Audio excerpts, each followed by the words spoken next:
Oui, mbote ndeko journaliste. Na oyo tokali lelo eleki na kati ya mwa pasi po tobandi na yango chaîne oyo ya monene ya oyo esungaka ba opposant ndeko tant tozoyebisa bino que je suis en mboka ezali mabe bato balingi komona lokola comme si que tozali na likanisi ya mabe na ndeko na biso Félix Tshisekedi. Tala SNEL courant kokata na pamba pamba nazwa exemple na lemba bipa inga nazali courant ekokende 6 heures peut-être pour revenir 23 heures peut-être koya 17 heures ezongi mwa moke 20 heures 21 ekei pour ya kozonga 1 heure du matin bato baza na temps ya kotravailler te tout ça oyo eza kosalema wana ezali conséquence oyo bazali ko gérer SNEL na biso malamu te ezali likambo ya courant moto esali likambo wana pe esali mwa pasi ezali pasi esali mwa pasi tobanzi que peuple congolais akozanga etando ke monene na kati ya mboka na biso eza kopesa information peuple alinga kolanda. Mais non, écoutez, Jean-Pierre Bemba okoko réduire tina niveau ya ba gestion ya ba télévision te quand même azali mais il a donné ça na peuple bolingo ya mboka balinga mboka ndenge apesi yango na peuple il comme instrument ya peuple pour que peuple ba pesa peuple information ya ko kota na kati ya ba gestion wana non. Donc il y a ko kitati na niveau ya gestion te yé azotala makambo ya mboka azali de façon que ndeko tobosanaka te tobosanaka histoire mboka na biso te mpo na lobaka yango ezali na politicien moko te à part Jean-Pierre Bemba kosalaka eloko Jean-Pierre Bemba sala moto azali na bozwi moto azali na bandako moto azali na bamituka ya talo moto azali na bavion moto azali na babato oza koloka oyo moto alingaka na bomoi na ye ase misolo azali na yango mais a risqué vie na ye atie vie na ye en danger akokaki pe kokufa baboma ye po na Congo pe congolais.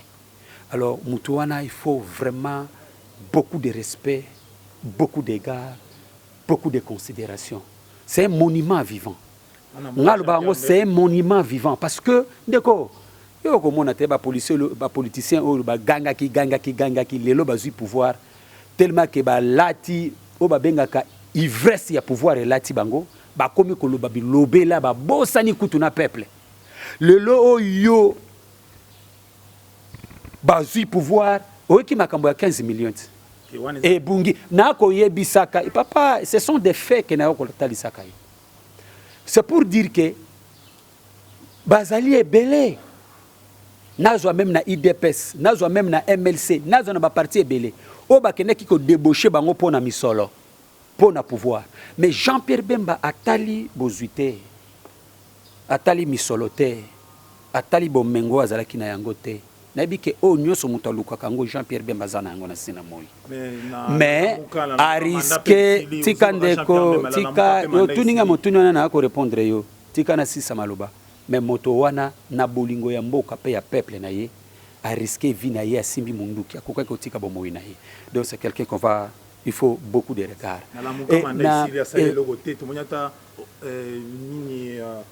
meeting mokote o Jean-Pierre Bemba saleta na sous mandat na ndeko eloko mokote azai kaka na poto azongia azo s'occuper na ba affaire na privé yo tu koloba Jean-Pierre Bemba sizam tu malamu mais mission moké ba pesaka ya 3 mois na la moka to moni eloko mokote ndeko na ko yebisa oboy bakotambusa mboka kaka na ba marché te na ba meeting te. Il y a plusieurs manières pour diriger na ko yebisa yo quelques faits et memayo pe bande comme sous na kati ya réflexion oyebi l'Occident batalaka motote bango bamonaka ba intérêt na bango makambo na koloba nazui exemple ya 2006 2011 2018 yo yebi que bato ba dirija ki mboka bazalaki bato bakendaki kolonga maponami te mais omonaki ya solo communauté internationale wana nde bakendaki mobiliser pour ba complicité na Kinshasa bakanga mwana mboka Jean-Pierre Bemba Kombo bakangi ye po bamonaki ba intérêt na bango ezali mais menacé oyebi que balobaka ngo l'expérience rend sage tokokaki kokende ngulu te lelo oyo kaka communauté internationale wana au départ balobaki ke ezali ndeko Félix te mutalongaki bitumba oyo na sima ya mikolo baye ko changer langage na bango discours na bango mais yo yebi ndenge ndeko Félix o lelo bakomi ko qualifier avandaka na mboka te pigeon voyageur pia obi pona nini eza po ke assurer communauté internationale wana assurer bango baye ko changer discours na bango oyebi ke tokokaki kokende pe ngulu te ndeko mais 3 mois ici Jean-Pierre zela na komema yo na réflexion po bandeko bayeba tokoki kokende ngulu te parce que communauté internationale soki ba assurer bango ba garantir bango mais ils sont prêts à kokanga même ba leader nyose ya lamuka et écouter bango rien mais maintenant pour mettre bango devant un fait accompli il fallait aussi une diplomatie. Il fallait que ça la diplomatie. Yango bomonaki tango secrétaire général ya Nations Unies ya kiao. Bomonaki délégation ya la muka ekeneki kokutana naye. Ba yebisi bango boye.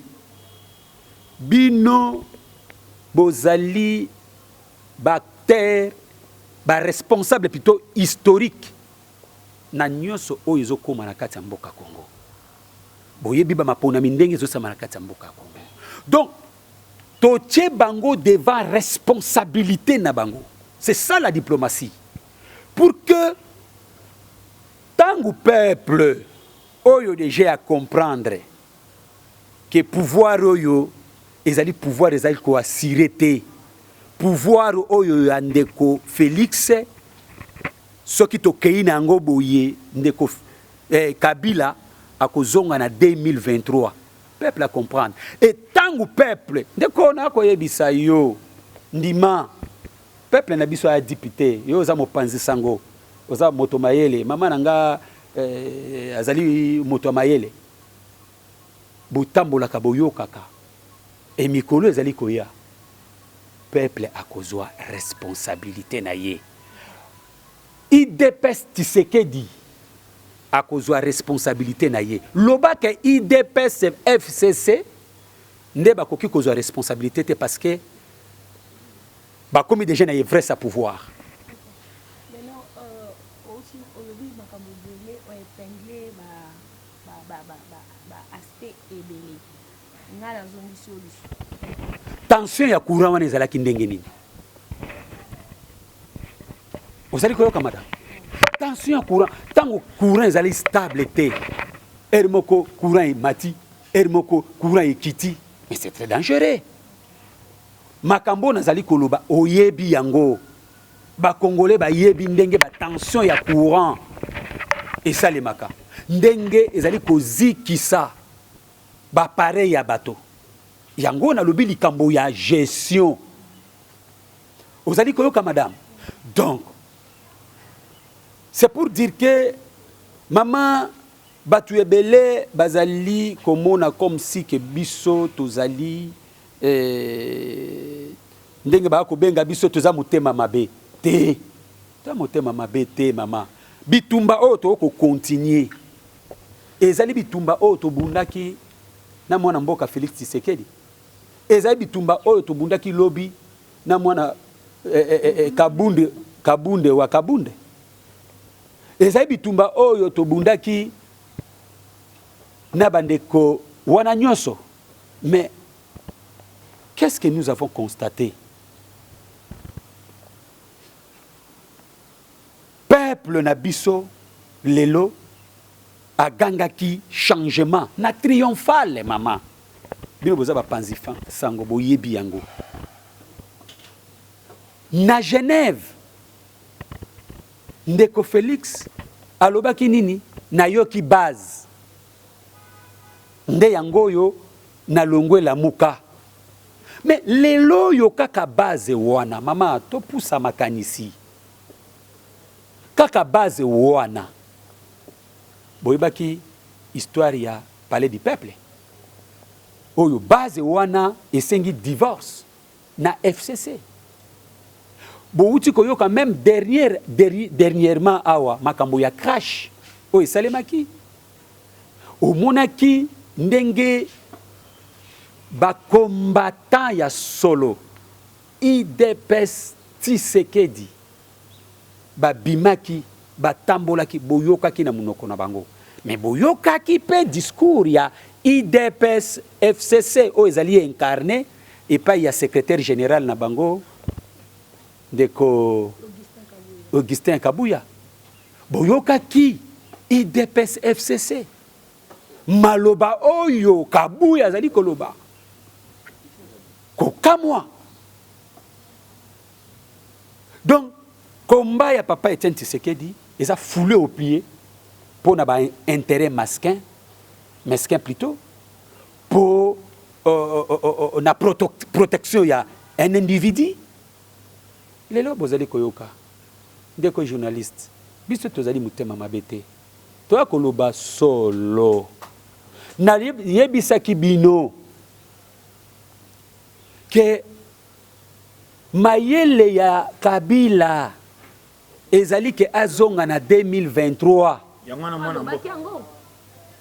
mais alobaki yango ah ke nani alongwaki te nani alongwaki Kabila mais Kabila tiko longa na scène politique te vous savez que un dictateur ne quitte jamais le pouvoir.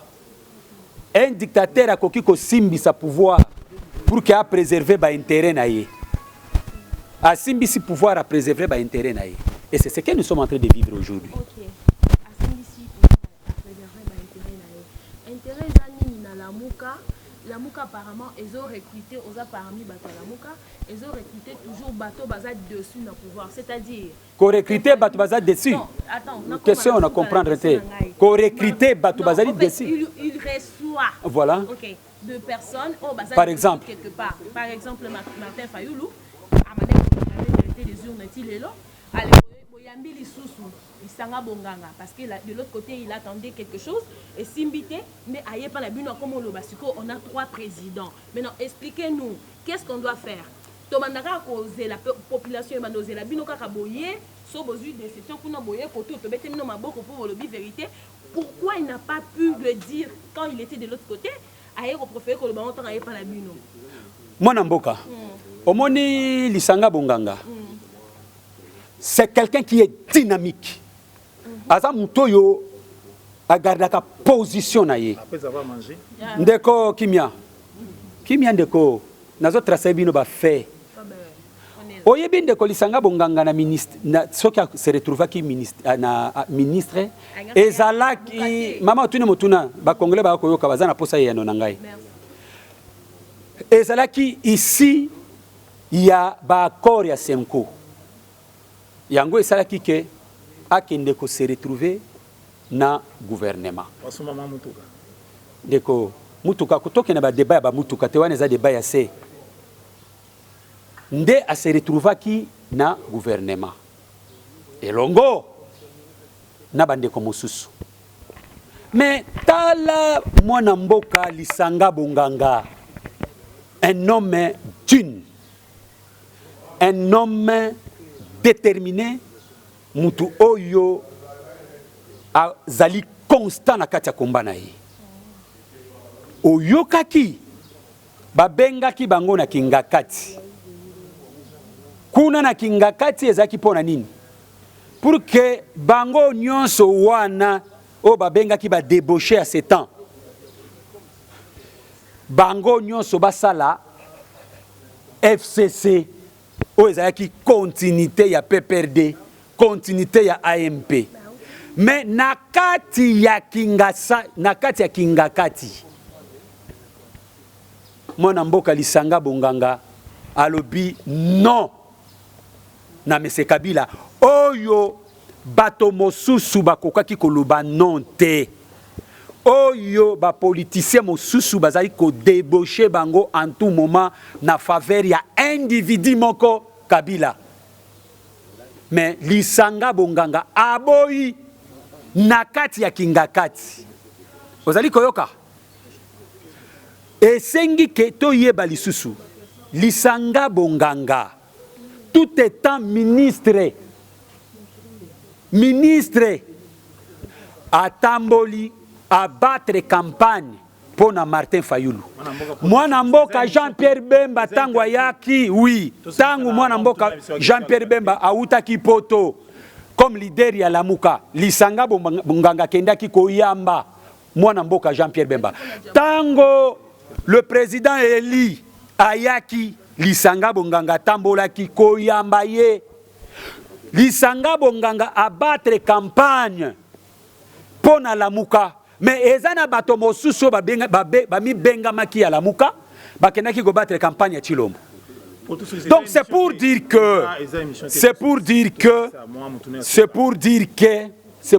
que Lisanga Bonganga bazuyete, Lisanga Bonganga azalaka na kati ya Lamuka. Tolongo la confusion wana epai ya bato.